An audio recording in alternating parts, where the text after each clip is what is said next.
Hello friend, मेरे YouTube channel पर आप सभी का स्वागत है। देखिए, एक बहुत प्यारा सा कहरवा गीत लेकर आई हूँ, आप लोग सुनिएगा और जिसको आम की चटनी पसंद होगा और कमेंट में बताइएगा कैसा लगा।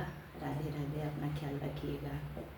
हरियर आमवा का हरियर तिकोरवा चटनिया नीक लागे, अरे हो बलमुआ चटनिया नीक लागे, अरे हो बलमुआ। हरियर आमवा का हरियर तिकोरवा चटनिया नीक लागे, अरे हो बलमुआ चटनिया नीक लागे, अरे हो बलमुआ। चटनी मो पीस पीस धाइली कटोरवा, चटनी मो पीस पीस धाइली कटोरवा, ननदिया लैके भाग, अरे हो बलमुआ ननदिया लैके भागे, अरे हो बलमुआ। हरियर आमवा का हरियर तिकोरवा, हरियर आमवा का हरियर तिकोरवा चटनिया नीक लागे, अरे हो बलमुआ चटनिया नीक लागे, अरे हो बलमुआ।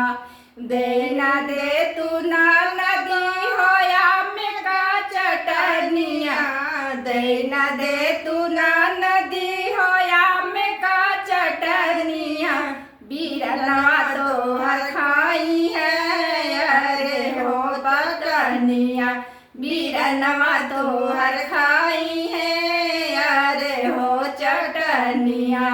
नाही देबो भाऊजी होया में का चटनिया, नाही देबे भाऊजी होया में का चटनिया, भले हो नाही खाई है हो मोर बीरना, भले से नाही खाई है हो मोर बीरनवा। हरियर आमवा का हरियर तिकोरवा, हरियर आमवा का हरियर तिकोरवा चटनिया नीक लागे, अरे हो बलमुआ चटनिया नीक लागे, अरे हो बलमुआ।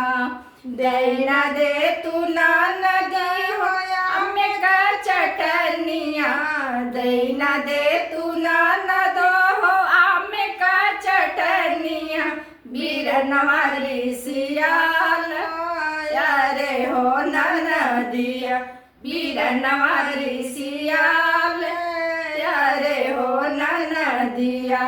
हरियर आमवा का हरियर तिकोरवा, हरियर आमवा का हरियर तिकोरवा चटनिया नीक लागे, अरे हो बलमुआ चटनिया नीक लागे।